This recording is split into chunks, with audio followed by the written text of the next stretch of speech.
Okay, so let's take a look at where we really first encounter Honi in Mishnah, Tanit, and Perek Gimel that we learned together. And Honi comes up in many different variations, both in the Bavli and in the Yerushalmi.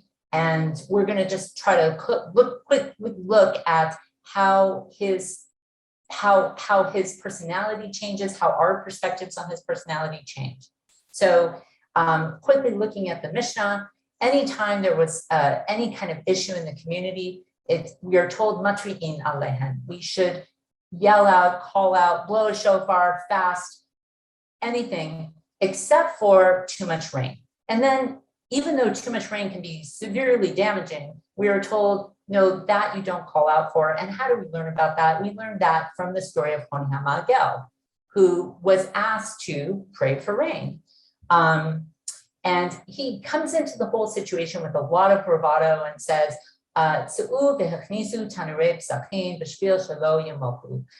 he says, go and bring in your Pesach ovens. So we get the sense from this Mishnah, although it doesn't say it very explicitly, we get the sense that rain has already not come for most of the season. We're already right up to Pesach. There's no rain, but he has so much bravado. He says, bring in the ovens. The ovens are clay ovens outside. They're going to get ruined in the rain. Okay.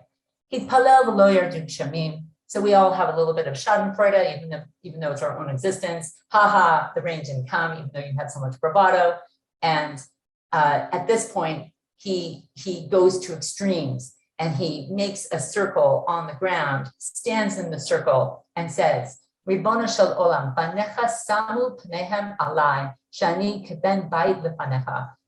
Your children have turned to me, because I'm a ben bayit in your house. And I promise you, I'm not moving out of this circle until you have rachamim on your children and you bring the rain.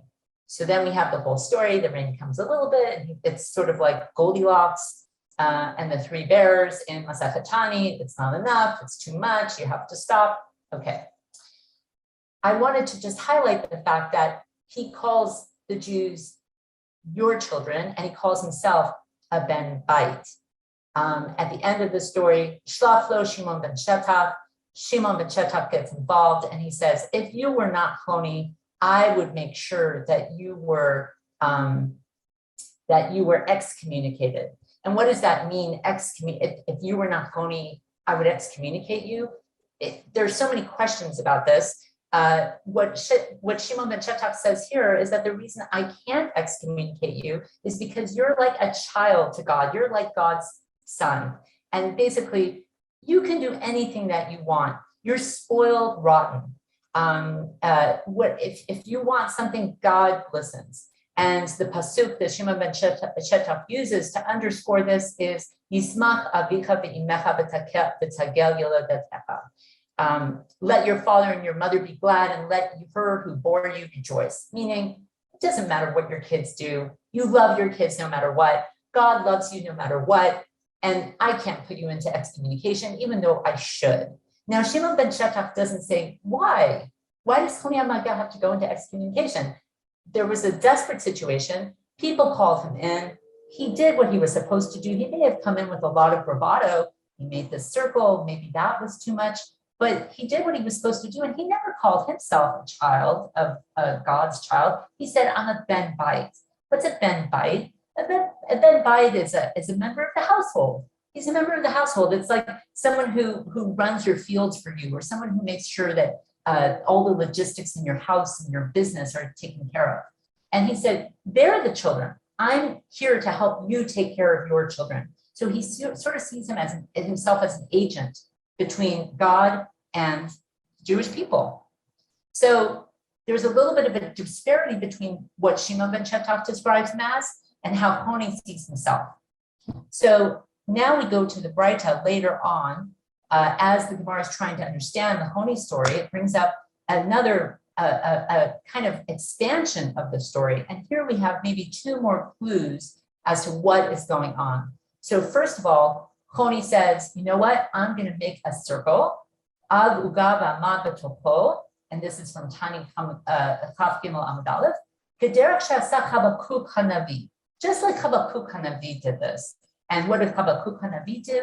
He also made an ultimatum. He said, I'm going to put myself in a self-imposed prison, and I'm not coming out until God, you answer me. And so Honi compares himself to Habakkuk, which is a little bit of an unorthodox thing to do because Honi is a miracle maker. He's not a prophet. And yet he really identifies with a prophet. That could be a problem. So, and now we see an expansion on what Shimon ben Shetach says too. He says, Il melech Honi ata gozrani alechem naduri. Like in the Mishnah, if you weren't Honi, I would throw you into excommunication. I would throw you into Perem. She'ilu shanim kishnei Eliyahu shemaftechot shamim biyado shel Eliyahu lo nimtza shem shamayim mitchalel al yadecha. I'm not going to go into the details of what this means. It's a very interesting explanation.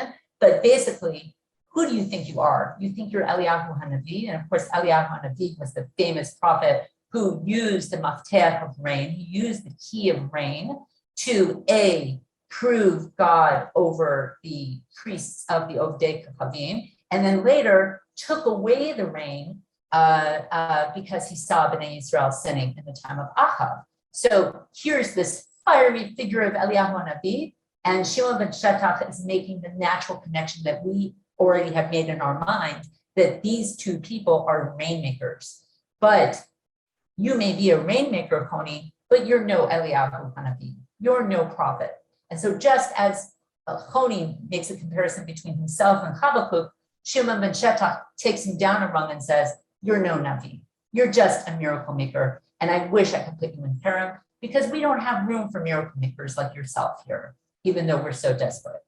So we already had seen some issues as to why Shimon ben Shetach is so upset at Honi HaMagel back in Brachot, when we have this line, Hamagista Toka Pemala, someone who shows arrogance to God, someone who is arrogant vis-a-vis heaven, and who's the example? Honi HaMagel. Back in Brachot, we already saw this. So we're getting a sense that Shimon ben Shetach seems very uncomfortable with the idea of what Honi is doing. And we know that in the Second Temple period, and we know that in Second Temple literature, we have a lot of references to these miracle makers. And in Tani, we have more that we learn about Honi HaMagel, and we learn about Honi HaMagel's descendants. And all of them have these special capabilities. And we also hear about Hasidim, like this idea of Hasidim, they kind of work outside of the parameters of the Beit HaMikdash, and also work outside of the parameters of the Beit Midrash. And so there's this tension that we see building up throughout our descriptions of Honi HaMagel. And there's definitely a threat seen from Honi. And this, I think, is really highlighted very well in Breshit Rabbah, where we see an explanation of a pasuk. Va'adam, and here we are in this right over here. Va'adam ein la'avod et ha'adama, man won't be able to till the earth. Va'adam ein la'avid et ha'briut la'kadosh baruch hu ke'Eliyahu u'kehoni HaMagel. No one is able, la'avid, it's a play of the word of la'avod, making it into a hifil. No one is able to bring people to worship God like Eliyahu and Honi. And what is the power of Eliyahu and Honi? What does it mean that they have this power?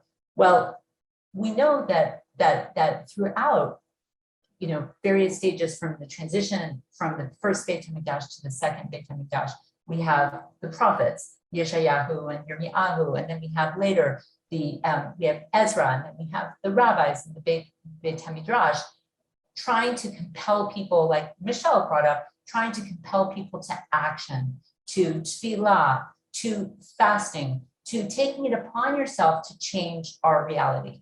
And yet, Honi, who are the most successful at doing it? Honi and Eliyahu. And why are Honi and Eliyahu so successful? Because at the end of the day, people really love to have a spectacle. They love to see that someone is able to actually do something miraculous before their eyes. And that's an amazing thing. If you have a miracle maker, if you have a rainmaker, someone who's able to make it so clear that they can change a reality, change a desperate situation. It's already Adar, it's already almost Nisan, and we don't have rain, and they're able to bring rain. That's a spectacle. That's an amazing thing. So what's the problem with that? Well, we know what the problem is essentially, but we can highlight it at the very beginning of Masechet Tani. Rabbi Yochanan says,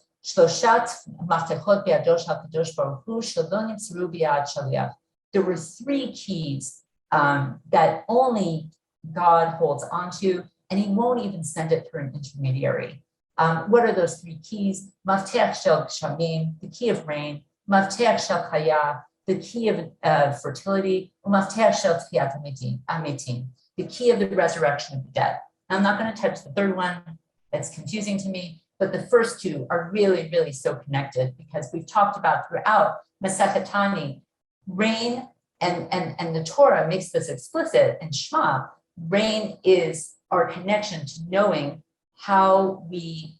what our relationship is with God. It's our connection to God. It's our connection to parnasah. It's our connection to food. It's our connection to sustenance. And whether or not we have rain has always been seen as a reflection of what our status is with God. So too fertility. The times in the Torah, the times in Tanakh, where we see the height of beseeching is the akaraz, the woman who's infertile, who turns to God, who turns in prayer for requests. And the example the Gemara gives to Mafteach Shel Chaya is Rivka and Yitzhak, two people who had a huge amount of status, who probably could have been miracle makers in their own right, who had an element of prophecy in their personalities, and yet at the end of the day, how do they beseech God? Yitzchak says, I can't help you to Rivka. And how does Rivka beseech God? Through words. What's that? How does Rivka beseech God? It's through words. It's through her ability to,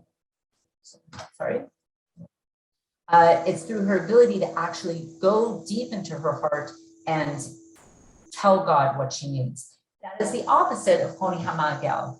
Honi HaMa'agel does not bring people into his circle. Eliyahu does not bring people into his circle. They take actions without bringing people into the environment that's being into the hold on, just clear all drawings. There we go.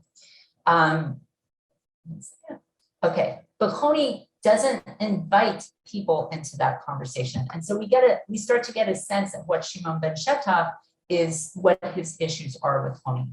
And so I quickly want to just look at the three types of Honi that we see and how they are just so different from each other. So the Talmud Yerushalmi, in its own Gemara on the Mishnah that we just looked at, has a very different kind of story than what we are used to from the Bavli. So the Bavli story we'll look at shortly, but we don't have to go into great detail. We know that in the Bavli story, in connection to who this Honi is, it tells the whole story about how Honi sees a guy planting carob trees and says, why are you doing it? And he says, I'm doing it because, are you going to be alive? You're never going to be able to see those carob trees. And he says, I'm doing it because my father did it, and these trees were here before me, and so I'm planting it for the future. And this idea of investing into the future is a very powerful one. But we have a totally different story in the Yerushalmi. In the Yerushalmi, the story is that Honi falls asleep. While he was there, he lived towards the end of the first Beit HaMikdash. He went to a mountain to his workers. So this actually is the story of Honi's grandfather, according to the Gemara, according to the Yerushalmi. But his name is also Honi HaMa'agel. It's basically the same story, but very different. He went to a mountain to his workers. While he was there, rain fell. He went to a cave. So even though he wasn't asking for rain, somehow the communication with God is always there. When he was sitting down, he slumbered and fell asleep. He stayed in his sleep for 70 years while the temple was destroyed and rebuilt. At the end of the 70 years, he awoke from his sleep. He left the cave and found the world changed. At a place where there had been vineyards were olive trees. At a place where there had been olive trees were a field. He asked about the province and said to them, what is news in the world? They answered him, do you not know what is news in the world? He said, no. They asked him, who are you? He answered them, Honius, that's another story, Honi the circle drawer. They told him, we heard that when he entered the temple courtyard, it lit up. He went there, Honi went into the Mikdash, Beit HaMikdash, and it lit up.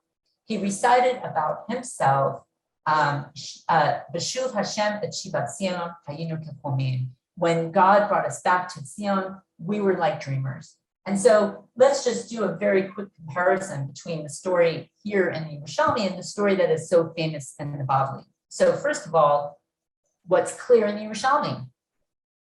Everybody knows who Honi is. So he wakes up and things are different.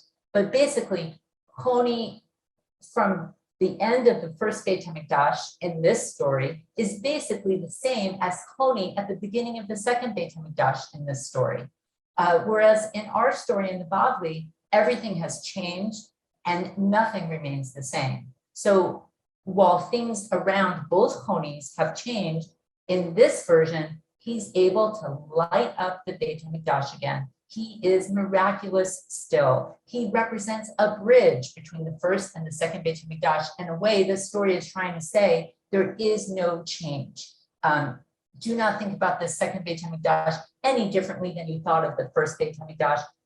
Even if Honi, even the miracle maker, even the rain maker is still the same. He is still able to bring light, and the metaphor of light is a beautiful one in connection with rain. He is still that same person. And this Honi takes that verse, God returned us, God led us back to Zion, and we were like sleepers. It's literal for this Honi. He fell asleep for the 70 years and stumbled as a half asleep person into the new Beit HaMikdash. It's as though the Beit HaMikdash never left. And so that's a different Honi, very much empowered still with that sense of prophecy and with that sense of miracle making. Of course, in our version in the Bavli, before we get to our version in the Bavli, we don't have to go too much into it, but things are not the same. And there's a great depression that comes over Honi in realizing that he no longer is useful to his community the way his great-great-grandfather was back between the first Beit HaMikdash and the second Beit HaMikdash, and the way his own personality was in the second Beit HaMikdash. Honi, the idea of Honi, the idea of the prophet, the idea of the miracle maker does not have the same relevance. And it's probably because of what Siyum ben Shetach is talking about. It's not just that Honi approached God with arrogance, or Honi presented himself as a Ben Bait, or a Ben, actually, but that we are now coming into a world without a Mikdash, with only our ability to relate to each other as a community, to be like Rivka, and to have our heartfelt communication to God be through prayer and be through ma'asim, be through actions. And I think the best way of looking at this actually is in Josephus, because Josephus also knew about Honi. And Josephus, in his first century work on called the Antiquities of the Jews, talks about the battle between Aristobulus and Hyrcanus, the two Hasmonean sons who basically fought each other and had a civil war as to who was going to be the next king. And eventually their civil war, the civil war amongst the Jews, led to eventual Roman interference in Eretz Israel, and eventually led to the destruction of the Beit HaMikdash. So here we have Honi. If you look at the highlighted part, there was one who was named Onias, a righteous man he was and beloved of God, who in a certain drought had prayed to God to put an end to the intense heat, and whose prayers God had heard and had sent them rain. Okay, so Josephus knows about this story also. This man had hid himself because he saw that this sedition would last a great while. The civil war is going to go on for a while. I might as well just go to sleep, right? It's like our Yerushalmi story and it's like our Bavli story. However, they brought him to the Jewish camp and desired that as by his prayers he had once put an end to the drought, so he would in a like manner make imprecations on Aristobulus and those of his faction. And when upon his refusal and the excuses that he made, he was still by the multitude compelled to speak, He stood up in the midst of them and said, "Oh God, the King of the whole world, since those that stand now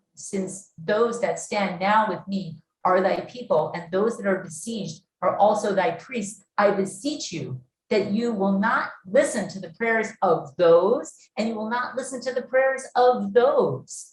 He basically says, I'm not getting involved. This is Jew against Jew. God should not get involved with this. I'm not praying for God to get involved with this. Whereupon such wicked Jews as stood about him, as soon as he made his prayer, they stoned him to death. And so, while in our Bavli story, Honi prays for his own death, in the Josephus rendition, we see that no one has any need for Honi once he can't do miracles for them. So once he can't do something, once they cannot take advantage of his skills, they can't take advantage of his ben bait status, they can't take advantage of this prophetic skill he has, he's no use to them any longer. And I think in a way, Shimon ben Shetach is relating to that. And he's saying, we don't want a world where it's the Honis and the Eliahus that bring Jews together, that make us into a community, that inspire us to pray and to ma'asim. We don't want leaders who are going to put on a spectacle. We want leaders who are going to bring us all into that circle so that we can all take action, not feel like we can depend on him to take action or on her to take action, that we are all going to be taking action together. And so if he's just going to be known as a miracle maker, eventually his skills are going to be unneeded and end up in the way Josephus described. And of course, I think everyone in the Shir probably is relating to the story of Rabbi Eliezer ben Hyrcanus and the great argument he had about the Tanur of Achnai with the other rabbis and the Beit Midrash, where Eliezer ben Hyrcanus does everything when he sees that he cannot win the argument logically. And Baba Metzia, what does Rabbi Eliezer ben Hyrcanus do? He starts to perform miraculous, not very nice miraculous, but miraculous actions to prove his point, including, here we go, the ominous carob tree that shows up in the Honi story shows up in the Eliezer ben Hyrcanus story, where he lifts it up. He lifts up a huge carob tree, and we know these carob trees have been growing for 70 years, according to our Masechet and Bavli. And Rabbi Eliezer ben Hyrcanus, the tree lifts itself up and threatens to be dropped on other people. A stream turns backwards, and what eventually happens? A bat hole comes and says, a voice from heaven comes and says, Rabbi Eliezer ben Hyrcanus is correct. All the other Chachamim are wrong. And that's when Rabbi Yeshua gets up and says, Lo b'shamayim, it is not in heaven. You cannot win an argument with a butthole, with a carob tree, with a reverse stream. You have to use logic, and you have to use the common language that we all understand. And at the end of that story, I won't go into the very end of the story, but Eliyahu shows up. The ubiquitous Eliyahu, who never shows up the way he does in Tanakh, in rabbinic literature, but Rabbi Natan encounters Eliyahu, and he says to him, what did the Holy One, blessed be he, do at the time when Rabbi Yeshua issued his declaration of Lo b'shamayim? And Eliyahu said to him, the Holy One smiled and said, my children have triumphed over me. My children have triumphed over me. And I think that the underlying message there is that God wants, and the message of Shimon ben Shetach is, God's not looking for the miracle maker, the Ben Bayit he sees all the time. God's not looking for that. God's looking at us. God's looking for our communication, for our words, and for our maasim. And I think this connects so well with Daf Yomi in general. Michelle referred to this a couple of weeks ago, that when Rabbi Moshe ben Nachum Mendel Spivak came up with the idea of Daf Yomi, one of the goals was, let's have a world where Jews are speaking the same language. Let's have a world where Jews are able to communicate with each other, because when they're able to communicate with each other, travel anywhere in the world and find someone and use this terminology and use this basis and use this logic to be able to communicate with each other, that's the power that leads to the Machol Tzadikim, that leads to that circle of Tzadikim, unified in action and unified in our hopes and dreams. Like you were dreamers, going back to the Pacific component. Thank you.